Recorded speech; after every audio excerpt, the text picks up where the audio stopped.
Magandang umaga po sa ating lahat. Ibabalita ko po ngayon ay tungkol sa batayan.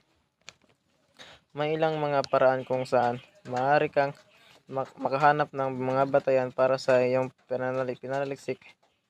Narito ang ilang mga ideya.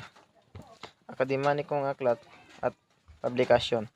Maaari kang maghanap ng mga aklat, mga journal at iba pang mga aklatan o online ng mga database tulad ng JSTOR, Google Scholar at EDCAHAS.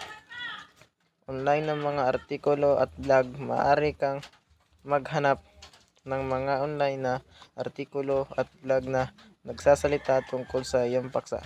Maaari mong gamitin ang mga search engine tulad ng Google and Bing para maghanap ng mga kaugnay na artikulo.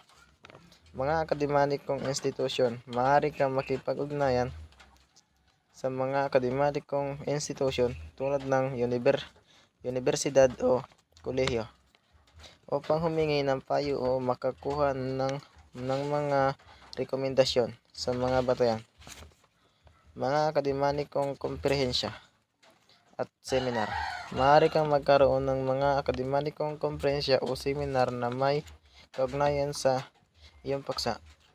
Maaari kang maghanap ng mga pagtitipon na ito at basahin ang mga papel sa presentasyon na ibabahagi ng mga eksperto sa larangan. Tandaan na mahalaga na suriin ang mga batayan na iyong maipapakita at tiyakin na mga pinagkukunan ay may sapat na katapatan at kredibilidad. Yun lang po at marami pong salamat.